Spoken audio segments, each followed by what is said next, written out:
नहमदुहु व नसल्ली अला रसूलिहिल करीम। इस्लामाबाद से हमारे पास एक सवाल आया कि नबी करीम अलैहिस्सलाम की बेटी हज़रत सैयदा रुक़ैया रज़ियल्लाहु ताला अन्हा का विसाल किस सन हिजरी में हुआ।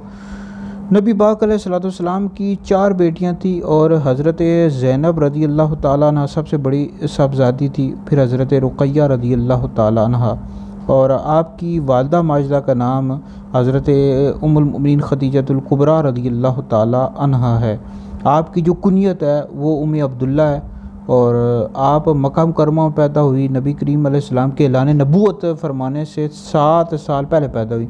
उस वक्त नबी करीम अलैहिस्सलाम की उम्र मुबारक 33 साल थी और आप अमीरुल मोमिनीन हज़रत सैयदना उस्मान गनी रज़ियल्लाहु ताला अन्हु के निकाह में अल-सहाबा में मौजूद है कि सबसे ज़्यादा हसीन जोड़ा जो देखा गया वो उस्मान रुक़ैया का है। नबी करीम अलैहिस्सलाम का फरमान है और नबी पाक अलैहिस्सलाम आपसे बहुत ज़्यादा मोहब्बत किया करते थे।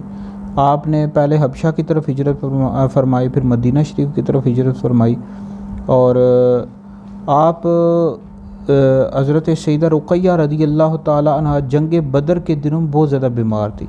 17 रमज़ानुल मुबारक को आपका विसाल हुआ है सन 2 हिजरी में। इसी वजह से हज़रत सैयदना उस्मान गनी रज़ियल्लाहु ताला अन्हु जंग बदर में शिरकत नहीं कर सके।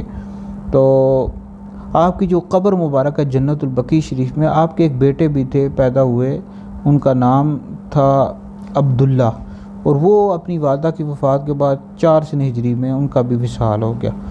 तो नबी करीम अलैहिस्सलाम आपसे बहुत ज़्यादा मोहब्बत किया करते थे। अल्लाह रब्बुल इज़्ज़त आपके सदक़े हमारी मग़फ़िरत फ़रमाए।